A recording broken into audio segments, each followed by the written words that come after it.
சிறுகதை நிதி வசூல். எழுத்து சுங்காய்பட்டாணி குசலகுமாரி. விசிடி கடைக்குள் நுழைந்த எங்களை கடை பணியாளர் வாங்க என்று வரவேற்றார். நானும் மகன் முரளியும் காலியாக கிடந்த நாற்காலிகளில் அமர்ந்து கொண்டோம். எங்களுக்கு முன்னால் பட ஆல்பம் வைக்கப்பட்டன. மகன் பட ஆல்பத்தை எடுத்து விருப்பமான படங்களை தேர்வு செய்வதில் ஆர்வமுடன் செயலாற்றிக் கொண்டிருந்தான். எங்கள் வீட்டில் விசிடியில் படம் பார்க்க படங்களை தேடி பிடித்து எடுக்கும் பொறுப்புக்குரியவனாக திகழ்ந்து வந்தான் முரளி. இன்றைக்கும் அந்த பணியை அவன் மேற்கொண்டிருந்தான். ஹாய் முரளி, எப்படி இருக்கீங்க? எங்களுக்கு பின்னாலிருந்து மகனை விசாரித்த குரலுக்குரியவரை திரும்பி பார்த்தேன். முரளியின் வகுப்பாசிரியர் எங்களுக்கு மிக அருகில் வந்து நின்று புன்னகை சிந்தினார். வணக்கம் சார். முரளி ஆசிரியருக்கு பதிலளித்துக் கொண்டே விசிடி படங்களை பார்வையிட்டுக் கொண்டிருந்தான். விசிடி கேசட் எடுக்க வந்திருக்கீங்களா? தனது அடுத்த கேள்வியை போட்டார் ஆசிரியர். ஆமாங்க சார். பதிலை தொடர்ந்து புதியதாக வந்திருக்கும் படங்கள் பற்றிய கருத்துக்களை இருவரும் பகிர்ந்து கொள்ள ஆரம்பித்தனர். 2 விசிடி கேசட்டுகளை கடை பணியாளரிடமிருந்து வாடகைக்கு பெற்றுக்கொண்ட ஆசிரியர், நான் கிளம்புற முரளி என்றவர் புறப்பட்டு சென்றார். இருவரும் பேசிக்கொண்ட விதம் எனக்கு வியப்பையே ஏற்படுத்தியது. மகனை பார்த்து, பரீட்சைக்கு படிக்கும் நீ விசிடி படமெல்லாம் பார்க்கலாமா என்று ஆசிரியர் கண்டித்து பேசுவார் என்று எதிர்பார்த்தேன். அவரோ வந்திருக்கும் புது படங்களுக்கு விளக்கம் கேட்டு முரளி கூறிய படக்கேசட்டுகளை எடுத்துச் செல்கிறாரே என்பதை நினைத்து பார்த்து அதிர்ச்சியில் உறைந்து போனேன். வேறெதும் சொல்ல முடியாமல் அமைதியான நான் ஆசிரியருக்கும் முரளிக்கும் இடையுள்ள நெருக்கத்தை நினைத்து மனதுக்குள் சிரித்துக் கொண்டேன். 3 நாட்கள் கடந்துவிட்டன. தாமான் ஸ்ரீவாங்கில் மிக சிறப்பாக செயல்பட்டு வரும் சமுதாய மேம்பாட்டுக் கழகத்தின் தலைவர் சதாசிவம் மாரடைப்பால் மரணம் அடைந்து விட்டார் என்ற செய்தி எங்களை நிலைகுலைய வைத்தது. உடன் பிறந்த சகோதரர் மரணமடைந்துவிட்ட துயரத்திற்கு ஆளாகிய நான் சில மணி நேரங்கள் நாற்காலியில் சிலையாக அமர்ந்து விட்டேன். கண்களிலிருந்து வெளியாகும் கண்ணீரை கட்டுப்படுத்த முடியாமல் கிடந்த என்னை சமாதானம் செய்வதில் தோல்வியடைந்த மனைவி அமைதியாக சமையலறைக்குள் போய்விட்டாள். இப்படியே இருந்தா எப்படிங்க? மரண வீட்டுக்கு வந்தவங்க எல்லாரும் உங்களை காணோம்னு தேடுவாங்கள. சீக்கிரமா கிளம்பி போங்க, நான் வீட்டு வேலைகளை முடிச்சிட்டு வந்துடுறேன்.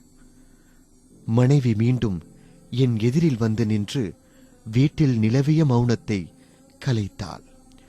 நானும் கண்களில் வழியும் நீர் துளிகளை துடைத்துக் கொண்டு தலைவர் சதாசிவம் வீட்டிற்கு பயணமாகி சென்றேன். மரண வீட்டின் ஒரு மூலையில் சுவர் ஓரமாக சாய்ந்து நின்று சவப்பெட்டிக்குள் படுத்திருக்கும் தலைவர் உடலை பார்க்கிறேன். நெற்றி நிறைய விபூதி பட்டை பூசி பெரிய சந்தன பொட்டுக்கு நடுவில் சிறியதாக குங்கும பொட்டு வைத்திருந்தார்கள்.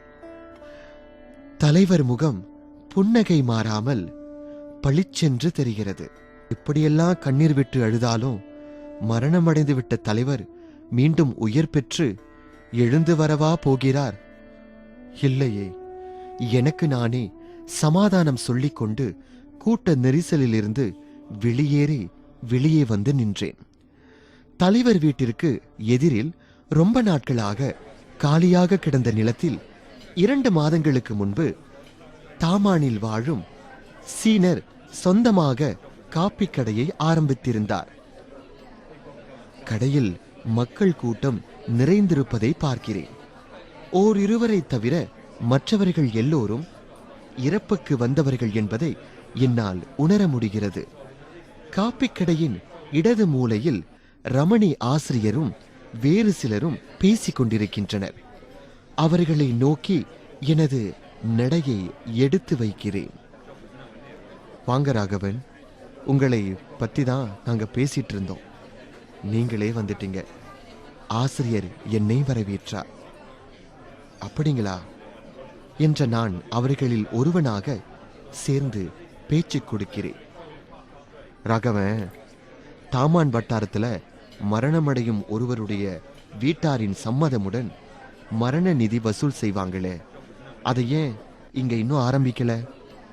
தலைவர் சதாசிவம் பிரபலமானவர். அவருடைய இறப்புக்கு அதிகமானவர்கள் வருவாங்க. உடனே ஆரம்பிச்சாதானே நிதி வசூல் தொகைய அதிகமாக கிடைக்கும். கிடைக்கிற வசூல 10% சமுதாய மேம்பாட்டு கழகத்துக்கு எடுத்துக்கிட்டு மிச்சம் இருக்கும் தொகைய சம்பந்தப்பட்ட குடும்பத்தாரிடம் ஒப்படைப்பது தானே நடைமுறை இருக்கு. நம்ம சமுதாய மேம்பாட்டு கழகத்தின் நடப்பு செயலாளர் நீங்க. உடனே நிதி வசூல ஆரம்பிங்க. நண்பர் சொல்றத உண்மைதானுங்க. நீங்க தலைவர் மறைந்த அதிர்ச்சியில இருந்து மீள முடியாம இருக்கீங்க. மரணம் எல்லாருக்கும் நிகழக்கூடியது தானே. மரணம் இப்போ தலைவருக்கு நிகழ்ந்துடுச்சு. அவரோட வீட்டாரின் சம்மதமுடன் நிதி வசூல ஆரம்பியுங்க. சரி, இன்னும் கொஞ்ச நேரத்துல மரண நிதி வசூல் செய்ய ஏற்பாடுகள் செய்திடுறேன்.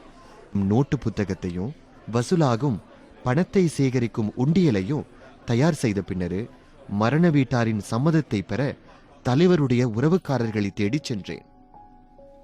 தலைவர் உறவுக்காரர்கள் தலைவரின் மரணத்துக்கு மரண நிதி வசூல் செய்ய வேண்டாம் என்று பிடிவாதமுடன் மறுப்பு தெரிவித்தனர். அவர்களின் பிடிவாத முடிவுக்கு என்னால் எதிர்த்து பேச முடியவில்லை. நிதி வசூல் செய்வதை நிறுத்திடலாம் என்ற முடிவுக்கும் வந்துவிட்டேன். கோப்பிக்கடையில் பேசிக் கொண்டிருந்த ஆசிரியரும் மற்றவர்களும் எனது முடிவில் தங்களுக்கு உடன்பாடு இல்லை என்று வாதிட ஆரம்பித்து விட்டனர்.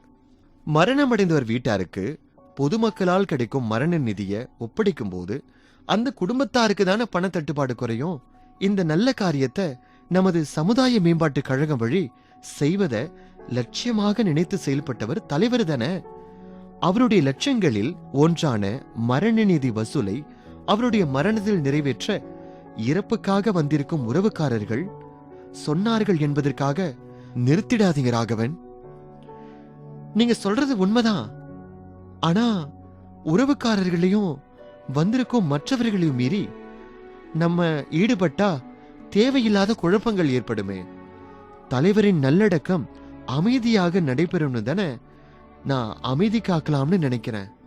தலைவரின் மரணத்துக்கான மரண நிதியை வேறு மாதிரியான வழியில் வசூலிக்கலாம் என்ற திட்டமும் இருக்கு என்று நான் சொன்னதும், அது என்ன திட்டம் என்ற கேள்வியை அனைவரும் தொடுத்தனர். தலைவர் சதாசிவத்துக்கென்று நினைவு அஞ்சலி கூட்டம் ஏற்பாடு செய்து நம்முடைய நிதி வசூலை செய்யலாம் என்று எனது முடிவை கூறினேன். இந்த முடிவு நல்லதாக தெரிந்தாலும் சிறப்பானதாக எனக்கு படல. ஆண்டிக்கு ஒரு நீதி, அரசனுக்கு ஒரு நீதி போல இருக்குது இந்த முடிவு. இப்ப என்னதான் செய்ய சொல்றீங்க? மரண நீதி வசூல் செய்தே ஆகணும்னு சொல்றீங்களா? ஆமா ராகவன், நீங்க தலைவரோட மனைவியிடம் போய் மரண நீதி வசூல் செய்யறத பத்தி பேசி பாருங்க. அவங்க நிச்சயமா சம்மதம் சொல்வாங்க. மீண்டும் முயற்சி செஞ்சுதான் பாருங்களேன். துக்கத்துல இருக்க அண்ணியிடம் நான் நெருங்கி போனா என்ன பார்த்து அண்ணி அழ ஆரம்பிச்சிருவாங்களே. அவங்க அழுகைக்கு முன்னால என்னால எதுவும் பேச முடியாது.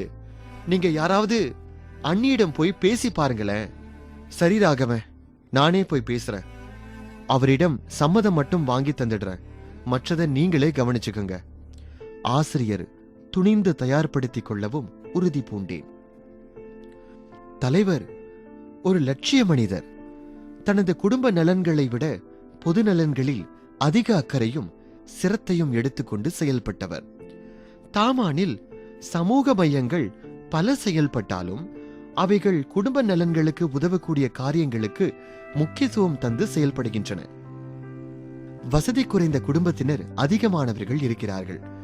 அவர்கள் வீட்டு பையனையோ பெண்ணையோ நமது சேவை மையங்களின் மூலம் பட்டதாரிகளாக்க முயற்சிகளை மேற்கொள்ள வேண்டும். அவர்களுக்கு எனது உயிரை கொடுத்தாவது என்னுடைய உதவியை நான் வழங்குவேன். இந்த நோக்கத்தோடு தலைவர் சதாசிவம் ஆரம்பித்த செயல் திட்டங்களில் ஒன்றுதான் மரண நிதி வசூல். மரண நிதி வசூல் செய்வதன் அதே சமயம் மரண நிதியிலிருந்து நமது இயக்கத்துக்கென்று 10% தொகையை சேமிப்பதன் வழி நல்ல காரியங்களுக்கு உதவ நாம சேமிக்கும் பணம் உதவியாக அமைஞ்சிடும். தலைவர் என்றைக்கோ பேசியதை நினைவு கூர்ந்து ஆசிரியர் தலைவரின் மனைவியிடம் மரண நிதி வசூல் செய்வதற்கு ஒப்பு வாங்கிவிட்டார். நிதி வசூல் வெற்றிகரமாக அமைந்தது போல் தலைவரின் இறுதி ஊர்வலமும் நல்லடக்க சடங்குகளும் மிகவும் அமைதியாக நடந்து முடிந்தன. நிதி வசூல் தொகையை கணக்கிட்டு தலைவரின் மனைவியிடம் நாங்கள் ஒப்படைத்தோம். இந்த பணம் எங்களுக்கு வேண்டாம். அவருடைய ஆசைப்படி பல்கலைக்கழகம் செல்லும் மாணவர்கள் ஒருத்தருக்கு உதவி நிதியாக தந்துடுங்க. நீங்க சொல்ற மாதிரி செய்தறோம் அண்ணி. அதற்கான நேரமும் காலமும் வரும் வர இந்த பணத்தை நீங்களே ஏதாவது ஒரு வங்கியில் உங்க பெயர்ல போட்டு வைங்க. உங்க விருப்பம் அதுனா அப்படியே செய்திடுறேன். பணம் என்னிடமே இருக்கட்டும். ஆசிரியர் ரமணியுடன் இணைந்து நல்ல காரியம் ஒன்றை செய்துவிட்ட பூரிப்புடன் வீட்டிற்கு திரும்பிவிட்டோம். 6 மாதங்கள் மெல்ல ஓடி மறைந்தன. கணவனை இழந்து தனியொருத்தியாக வாழ்ந்து கொண்டு தனது 3 பிள்ளைகளையும் படிக்க வைத்திருந்தார் அண்ணி. மூத்த பெண் STPM தேர்வில் சிறப்பான புள்ளிகள் எடுத்திருந்தாள். அவள் மேற்கொண்டு உயர்கல்வி பெற மலாயா பல்கலைக்கழகத்தில் இடமும் கிடைத்திருந்தது. மகள பல்கலைக்கழகத்துக்கு அனுப்பி வைக்க போதிய பணமில்லை என நிலைமையை ஆசிரியரிடம் முறையிட்டார் அண்ணி. தனி ஒருவனாக சென்றால் காரியம் நடக்காது. எதிர்பார்க்காத சம்பவங்கள் நடக்கக்கூடிய வாய்ப்புகளும் உண்டு என்பதால் ஆசிரியருடன் அண்ணியை பார்க்க சென்றேன். தலைவரின் உருவப்படம் பெரியதாக வரவேற்பறையில் மாட்டப்பட்டிருந்தது. மல்லிகை பூச்சரத்தால் கட்டப்பட்ட பூமாலை படத்தை அலங்கரித்திருந்தது. தலைவரின் படத்தை தொட்டு வணங்கினேன். தம்பி, சௌக்கியமா இருக்கீங்களா? அண்ணி, ரொம்பவும் இளைச்சி போயிருக்கீங்க. என்ன தம்பி செய்யறது? அவரே இல்லைன்னு ஆயிருச்சு. அவர் விட்டு போன காரியங்கள் எல்லாம் நான் தானே செய்யணும். சில சமயம் எனது சக்திக்கு மீறிய பிரச்சனைகளும் வந்து என்ன தடுமாற வச்சிடுது. எல்லாவற்றையும் சமாளிச்சுக்கிட்டு 6 மாசங்களை ஓட்டிட்டேன். நானும் அண்ணியும் பேசிக் கொண்டிருப்பதை மௌனமுடன் உட்கார்ந்து கேட்டுக்கொண்டிருந்தார் ஆசிரியர். தம்பி, அன்றைக்கு நீங்க நிதி வசூல் செய்து கொடுத்ததாலதான் அவர் பட்டிருந்த 5000 ரிங்கெட் கடனை சுலபமாக என்னால் கட்டி தீர்க்க முடிஞ்சது. இன்னும் ஒரு 7000 ரிங்கெட் கடன் பாக்கி என்ன பயமுறுத்திக்கிட்டே இருக்கு. பிள்ளைகளும் படிக்கிறாங்க.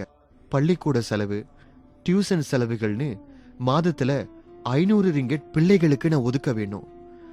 எனக்கு தான் வேற வேலை எதுவும் தெரியாத. காலையில இட்லி தோசை, மாலையானா வடை உருண்டன்னு பலகாரங்களை செய்து வியாபாரம் நடத்திட்டு வரேன். அண்ணி பேசிக் கொண்டிருக்கும் போது கண்களில் நீர்த்திவளைகள் வெளியாகி அண்ணியின் கண்ணங்களை ஈரமாக்கி இருந்தன. குடும்பம் வறுமையில் போய்க் கொண்டிருக்கிறது. மேலும் உதவிகள் எவரிடமாவது வந்து கிடைக்குமா என்று எதிர்பார்க்கும் நிலையிலும் இருப்பதை அண்ணி ஒளிவு மறைவு இல்லாமல் சொல்லிவிட்டார்கள். கலை நிகழ்ச்சி ஒன்றுக்கு ஏற்பாடு செய்து கிடைக்கும் நன்கொடை வசூலில் பாதிக்கப்பட்டிருக்கும் குடும்பங்களுக்கு தந்து அவர்களின் சிரமங்களை போக்கிட நானும் ஆசிரியரும் முடிவு செய்துவிட்டோம். எங்களுடைய அடுத்த நிதி வசூல் கலை நிகழ்ச்சி நடத்துவதுதான். அதற்கான வேலைகள் மிகவும் தீவிரமாக இப்போது நடந்து கொண்டிருக்கின்றன. இதுவரை சுங்காய்பட்டாணி குசலகுமாரி எழுதிய சிறுகதை கேட்டீர்கள். குரல் மோகன், தயாரிப்பு குணசுந்தரி நாகராஜா.